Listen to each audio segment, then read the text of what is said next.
Vamos lá, minha gente, muita coisa para falar baixinho, porque eu acabei de chegar aqui no hotel em Bratislava, na Eslováquia.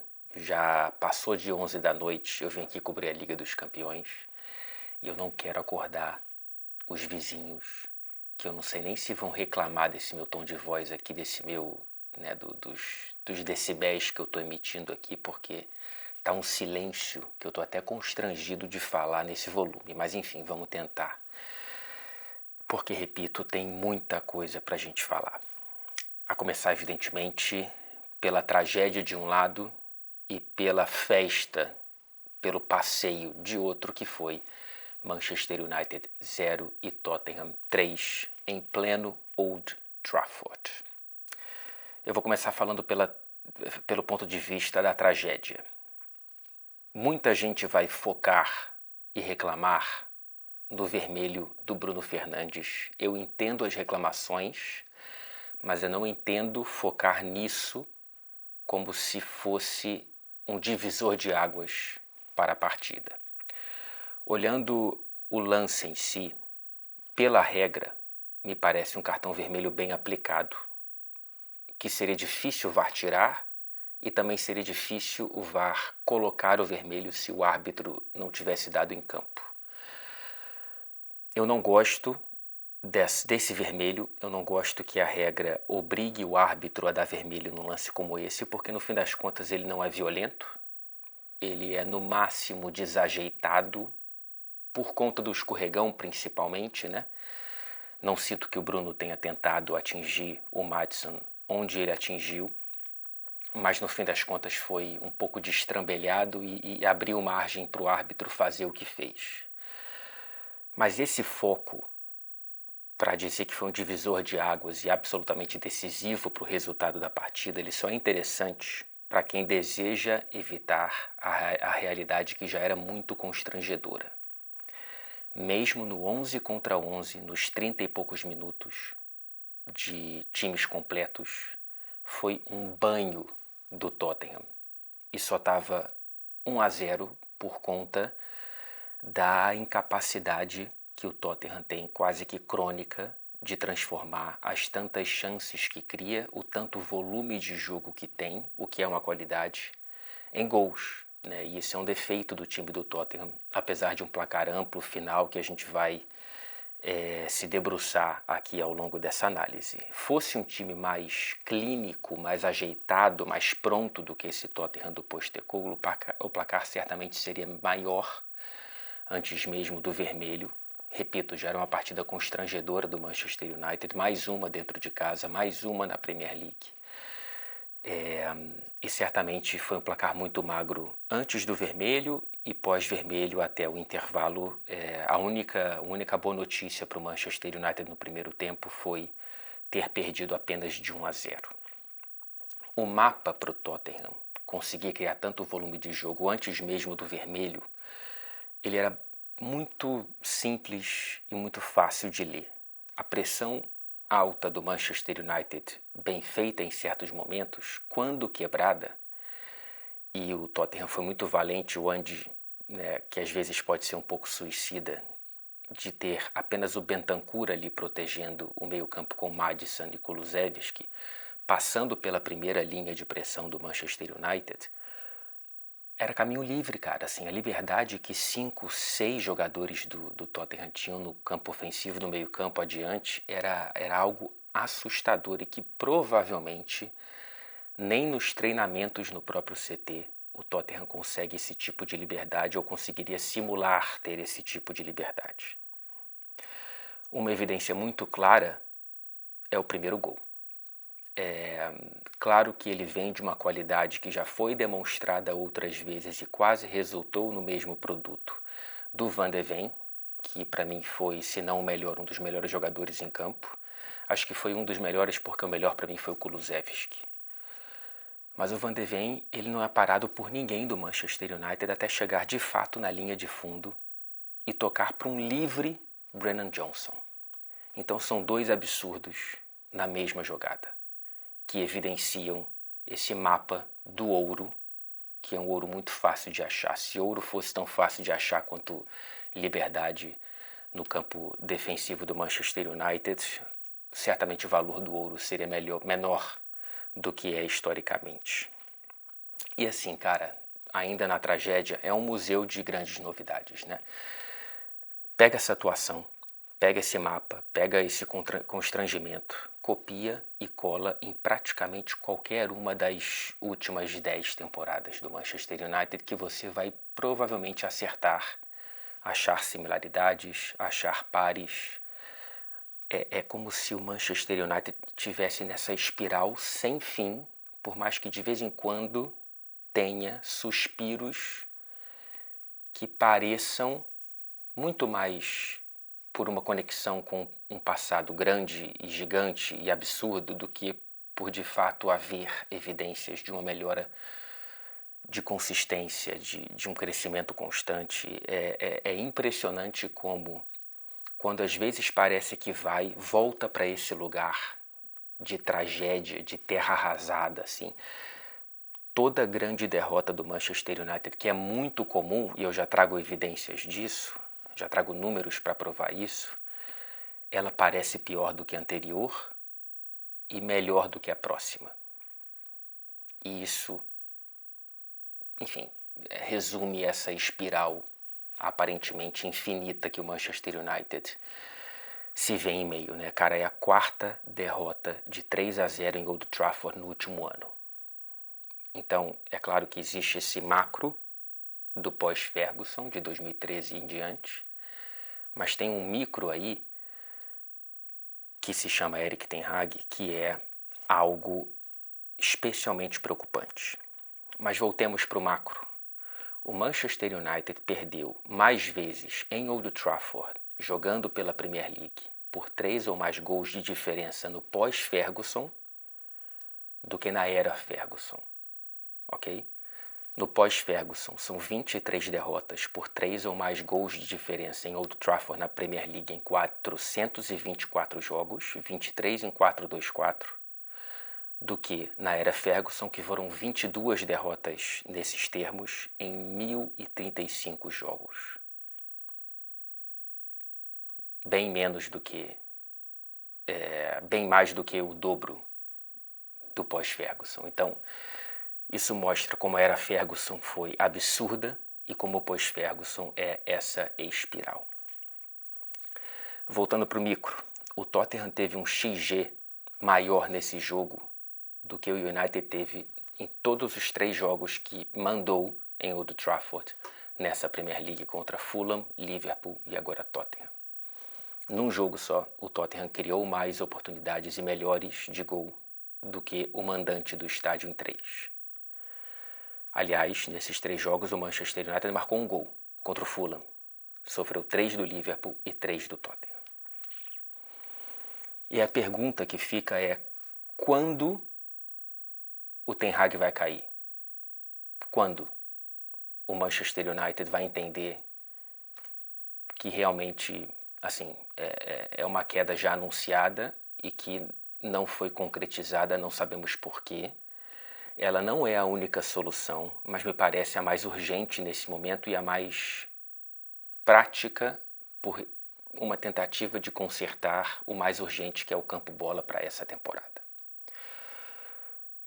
Se não cair agora, será que cai no Porto, que vai enfrentar o Porto fora de casa pela Europa League no meio de semana? Ou será que cai em Birmingham, quando visitará o Aston Villa no fim de semana antes da data FIFA? Será que ele sobrevive esses 2 próximos jogos?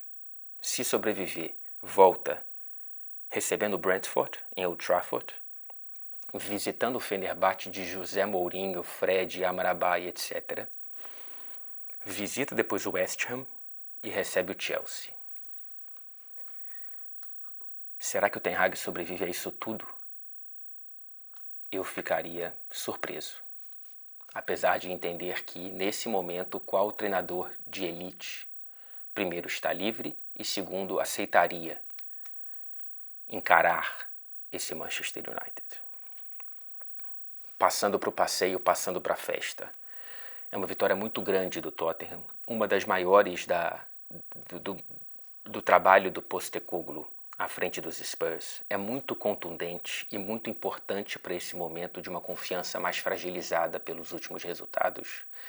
Já é uma melhora nos últimos 2, 3 jogos. Esse, evidentemente, é o Olimpo desse pequeno monte aí que o Tottenham está tentando, por vez, escalar para ter essa confiança com mais constância.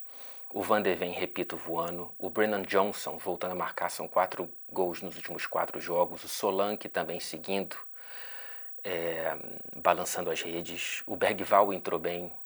O Mike Moore também entrou bem. O Bergvall, inclusive, participou do terceiro gol cobrando o escanteio, com o desvio do Sarri e a conclusão do Solanke. E o Kulusevski sendo o grande maestro desse Tottenham, cara. Inclusive, desde que a Opta começou a fazer os seus bancos de dados das estatísticas da Premier League em 2003, nenhum jogador criou tantas chances de gol em Old Trafford como o Kulusevski hoje. Impressionante, né?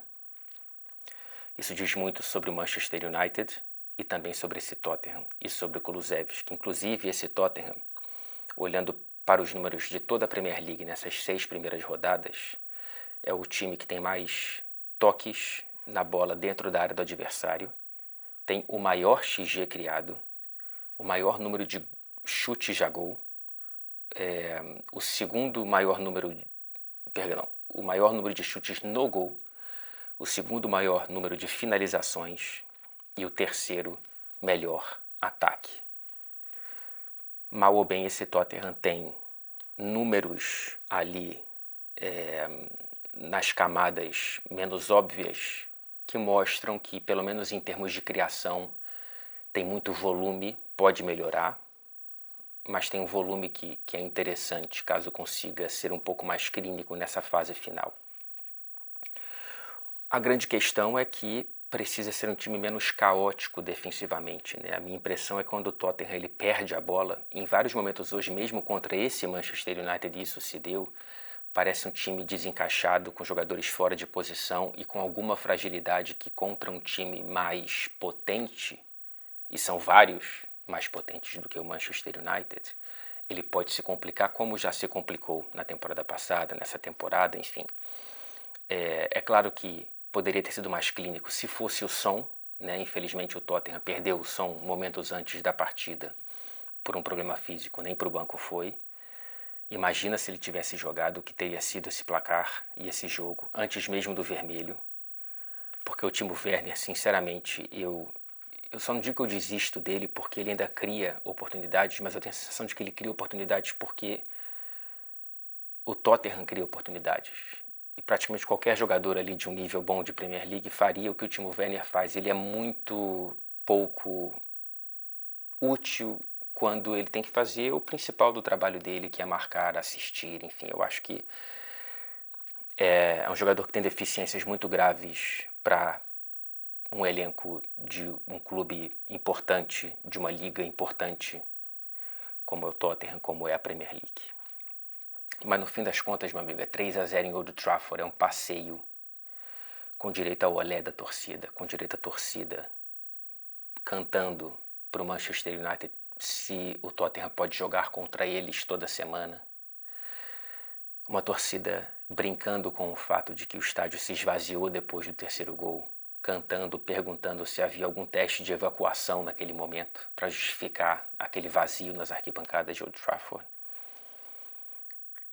Foi um carnaval para a torcida dos Spurs, importantíssimo para a confiança desse time e para um pouco mais de casca para esse momento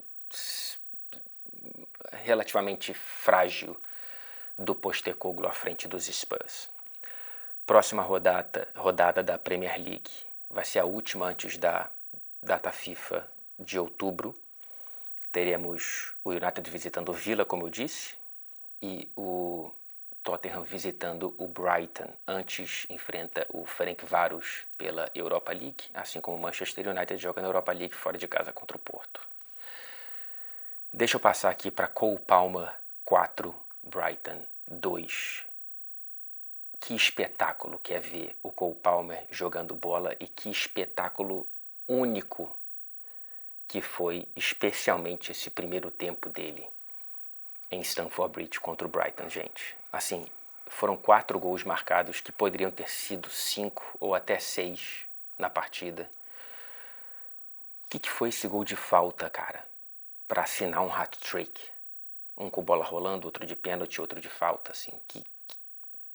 Que gol de falta lindo. É mais um para a série que eu sempre falo aqui, né? Se você não viu, por favor, veja. O que foi depois no segundo tempo o passe dele de primeira para o Jackson, que quase marcou mais uma vez com a camisa do Chelsea nessa temporada. Assim, ele se tornou o primeiro jogador da era Premier League a fazer 4 gols no primeiro tempo de uma partida. Todos eles num espaço de 20 minutos. Um gol a cada 5 minutos.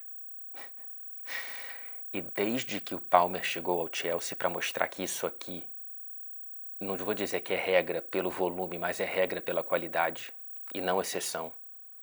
Desde que ele chegou ao Chelsea no início da temporada passada, ele é o jogador com o maior número de participações diretas para gol em toda a Premier League. São 43 em 39 jogos.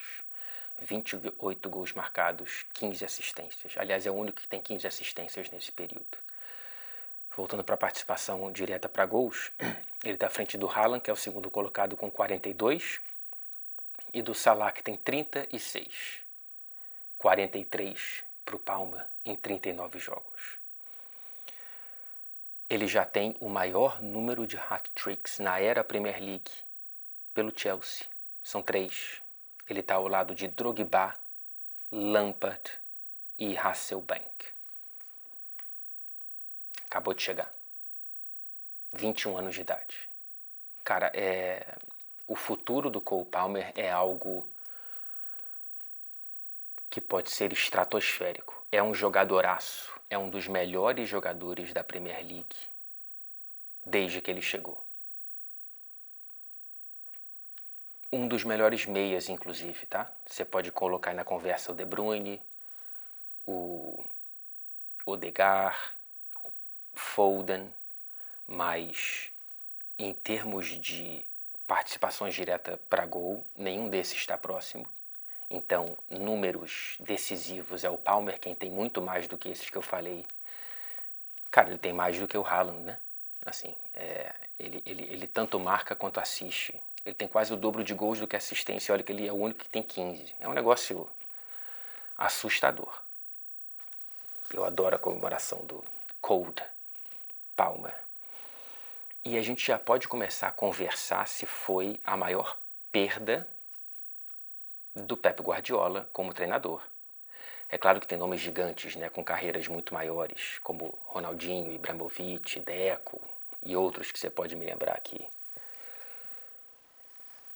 E é claro que o Manchester City não sente a ausência do Cole Palmer, não sentiu até aqui, porque continuou ganhando quase tudo. É muito mais pelo jogador que ele se tornou depois que ele desabrochou por ter minutos que ele não tinha no Manchester City. Foi uma decisão acertadíssima do Palmer. E por 40 milhões que o Chelsea, sinceramente, eles já se pagaram. Olha o que o Palmer trouxe para esse Chelsea, cara. E se na temporada passada era o Palmer com os ombros pesados de tanto carregar o Chelsea, nessa ele parece ter um time funcional. O Chelsea, até aqui, é um dos melhores times dessa Premier League. É um dos melhores times das 6 primeiras rodadas da Premier League. O que me surpreende muito, porque eu achei que demoraria mais para ter essa funcionalidade, essa organização. Ainda tem muito a melhorar, né? Ainda tem umas fragilidades defensivas, inclusive demonstradas nesse jogo contra o Brighton, que precisam melhorar para os jogos grandes. Mas isso aqui é um sinal de otimismo que o torcedor do Chelsea não via há muito tempo, especialmente na Premier League. E se a gente quer olhar para o Guardiola, olhemos para o Southgate, que deu 0 titularidade para o Palmer na Eurocopa que foi ontem. Grande partida do Sancho também, hein? Será, rapaz?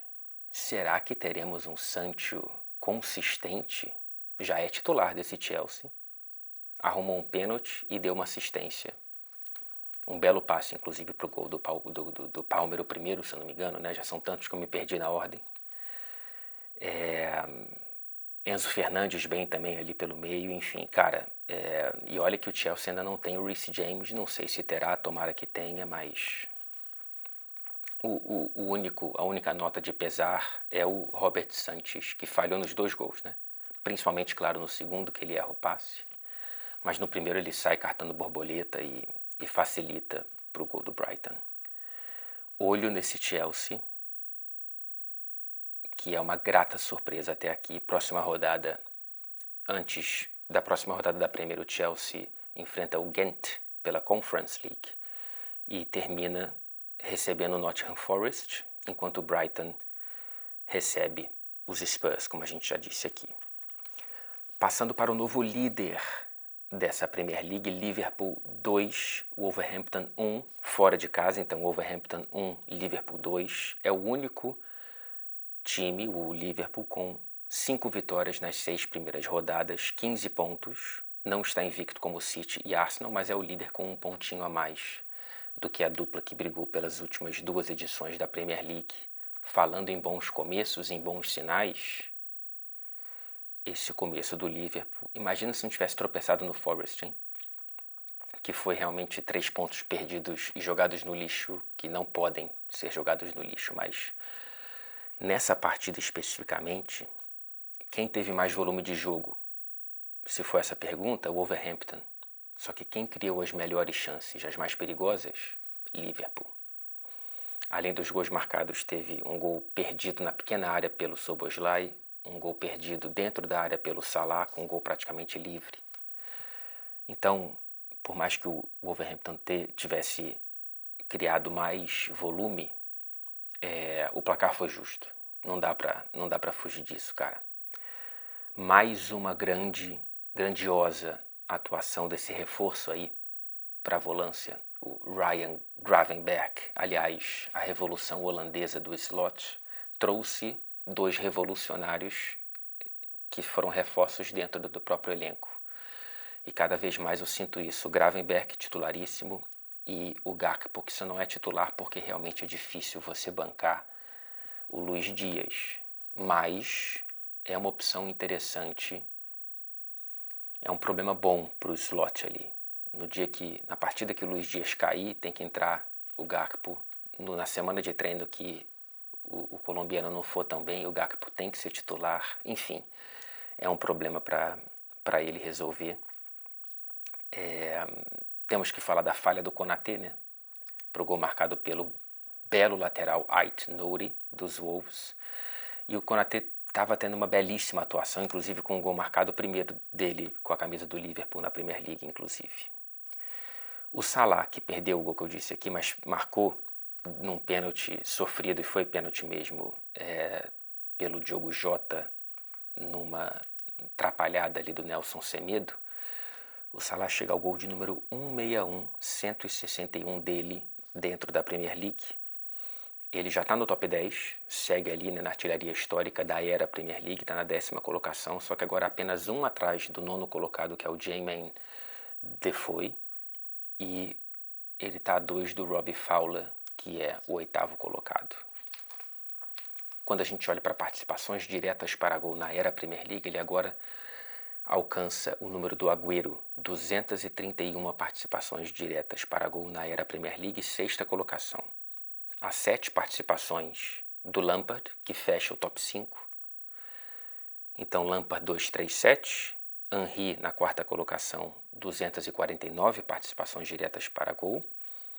Kane 259, Ryan Giggs 271 e o líder é o Wayne Rooney com 276.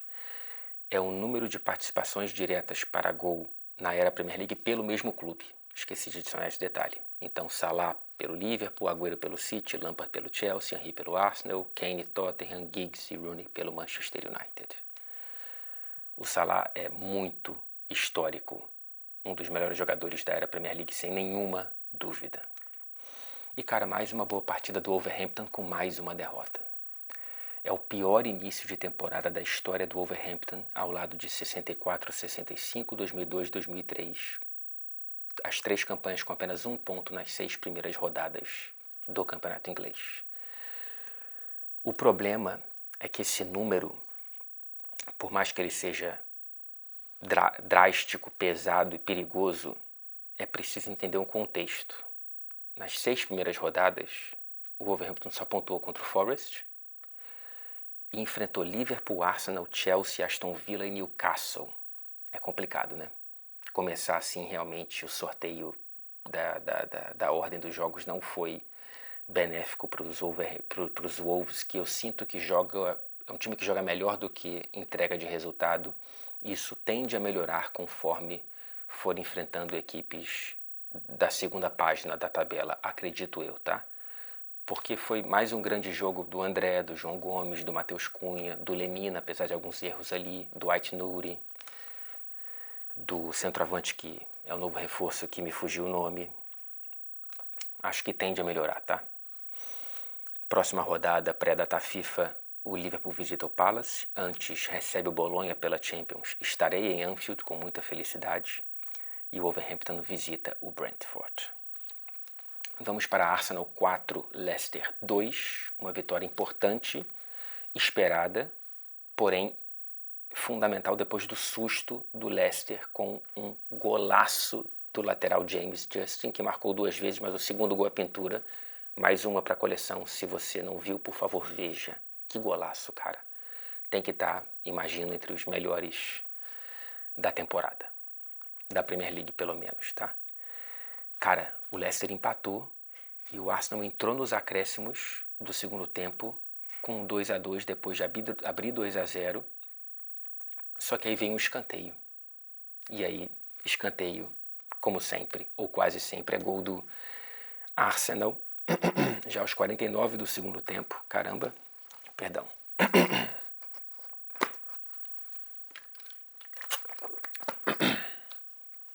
Pronto, aos 49 do segundo tempo o Arsenal marcou. 5 minutos depois, o Havertz deu números finais, fez o quarto para relaxar esse Arsenal. Numa jogada ali do Jesus que escolheu finalizar, acho que nem era a melhor opção, mas enfim, foi uma jogada do Gabriel que no rebote o Havertz marcou. Mas assim, para ser justo, a vitória deveria ter vindo antes, sem esse susto e esse desespero final para o Arsenal, se não fosse a grande atuação do goleiro do Leicester, o dinamarquês Mads Hermansen. Ele, enfim, foi um paredão ali que foi evitando uma vitória do Arsenal. Aí o Leicester conseguiu um empate, se fechou ainda mais atrás e o Arsenal teve que realmente torcer ali até a última gota para conseguir os gols da vitória. Uma vitória com a marca de Gabriel Martinelli. Enfim, o primeiro gol dele na temporada ainda deu uma assistência para um dos gols do Trossard.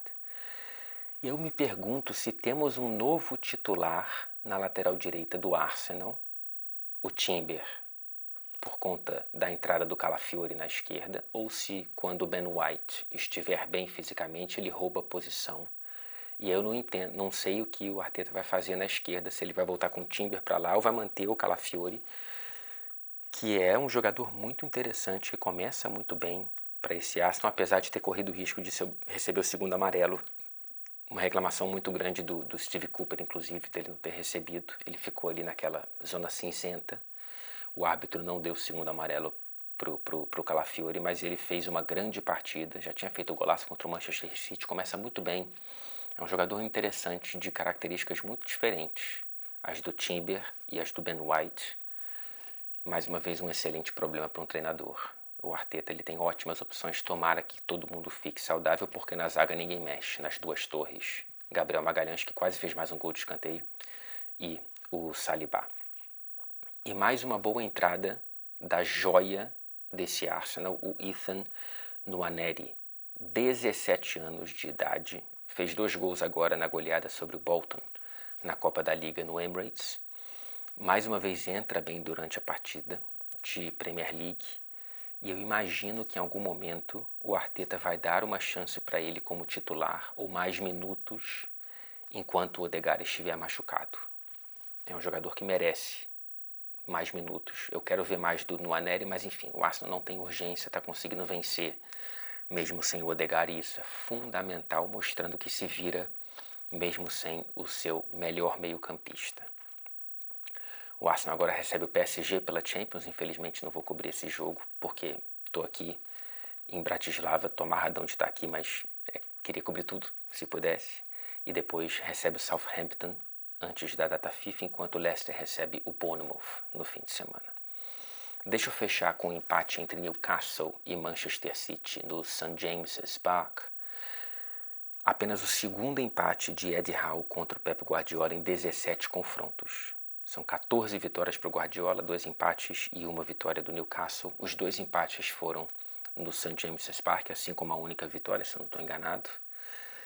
O City abre o placar com um belíssimo gol do Vardiol, que volta e meia demonstra uma finesse para finalizar, né? Ele ainda corta o defensor do Newcastle para colocar a bola de direita. E depois o Gordon, que teve que jogar improvisado de falso 9, ele sofre o pênalti do Ederson, bem marcado, e faz o gol.